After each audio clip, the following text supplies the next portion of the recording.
ओम श्री गणेशाय नमः। श्री आशुतोषाय नमः। मोहिनी एकादशी। बैसाख के शुक्ल पक्ष की इस एकादशी को मोहिनी एकादशी कहते हैं। युधिष्ठिर ने बड़े विनीत भाव से कहा, हे नटवर नागर, वैशाख मास के शुक्ल पक्षी के एकादशी के बारे में कथा सहित सब बातें मुझे उसी प्रकार बताइए जैसे आपने अब तक बताई हैं। भगवान कृष्ण ने कहा, हे कुंती पुत्र, जब सीता जी के वनवास के बाद रामचंद्र जी बहुत व्यथित थे, तब उन्होंने वशिष्ठ जी से पूछा था कि गुरुदेव, मुझे कोई ऐसा व्रत बताइए जिससे समस्त दुखों, संतापों और पापों का क्षय होकर मेरे हृदय को शांति मिले। उस समय वशिष्ठ जी ने उत्तर दिया, वह मैं तुमसे सुनाता हूँ। महर्षि वशिष्ठ जी ने कहा, हे राम, आपने कोई पाप नहीं किया। आपका तो नाम लेते ही मनुष्य के सभी रोग शोक मिट जाते हैं। यह प्रश्न आपने लोकहित की भावना से किया है। अतः मैं आपको बताता हूँ कि मानसिक शांति की प्राप्ति और संताप तथा पाप मिटाने का अमोघ अस्त्र है मोहिनी एकादशी का व्रत। वैशाख मास के शुक्ल पक्ष की एकादशी को मोहिनी एकादशी कहा ही इसीलिए जाता है कि इसका व्रत करने से मनुष्य के पाप तथा दुख दूर होकर वह मोह जाल से मुक्त हो जाता है। अतएव दुखी मनुष्यों को यह व्रत अवश्य करना चाहिए। मैं इसकी कथा कहता हूँ, आप ध्यान पूर्वक सुनिए। सरस्वती नदी के किनारे बसी सुंदर और संपन्न नगरी भद्रावती में धूतिमान नाम का चंद्रवंशी राजा राज्य करता था। इसी नगर में धन धान्य से परिपूर्ण धनपात नामक भी वेश्य रहता था।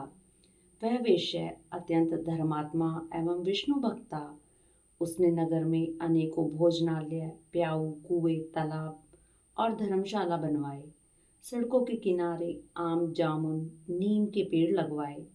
उस वैश्य के सुमना, सद्बुद्धि, मेधावी, सुकृति और धृष्ट बुद्धि नाम के 5 पुत्र थे। उसके 4 पुत्र तो धर्मात्मा थे, परंतु सबसे छोटा बेटा दृष्टि बुद्धि महापापी, लंपट और दुराचारी था। वह वेश्याओं और दुराचारी मनुष्यों की संगति में रहकर जुआ खेलता, दूसरे की स्त्रियों के साथ भोग विलास करता तथा मद्यमांस का सेवन करता था।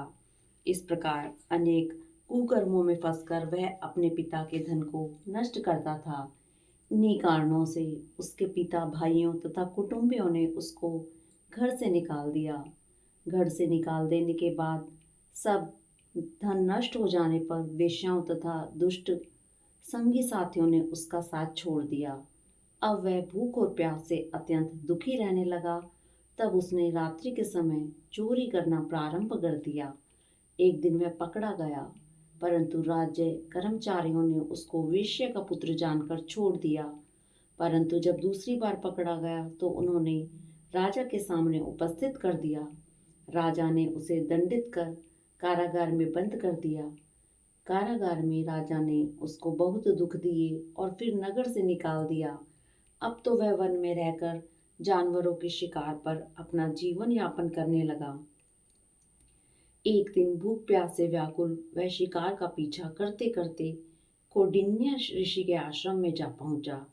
उस समय बैसाख मास था और कौंडिन्य ऋषि गंगा स्नान करके आ रहे थे।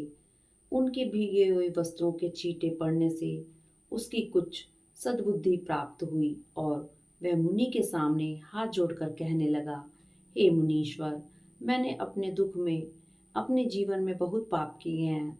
अतः आप उन पापों से छूटने का कोई साधारण और बिना व्यय का उपाय बताइए। उसके दीन वचन सुनकर ऋषि कहने लगे कि ध्यान देकर सुनो, तुम वैशाख शुक्ला एकादशी का व्रत करो। इस एकादशी का नाम मोहिनी है और इससे तुम्हारे सब पाप नष्ट हो जाएंगे। मुनि के वचन सुनकर वह अत्यंत प्रसन्न हुआ और उसके द्वारा बताई गई विधि के अनुसार उसने मोहिनी एकादशी का व्रत किया। हे राम, इस व्रत के प्रभाव से उसके सब पाप नष्ट हो गए और अंत में वह गरुड़ पर चढ़कर विष्णु लोक को गया। इस व्रत से मोह आदि सब नष्ट हो जाते हैं। अतः संसार में इस व्रत से श्रेष्ठ अन्य कोई व्रत नहीं है। इसके महात्म्य को पढ़ने अथवा सुनने से 1000 गोदान का फल प्राप्त होता है। हरिओम तत्सत।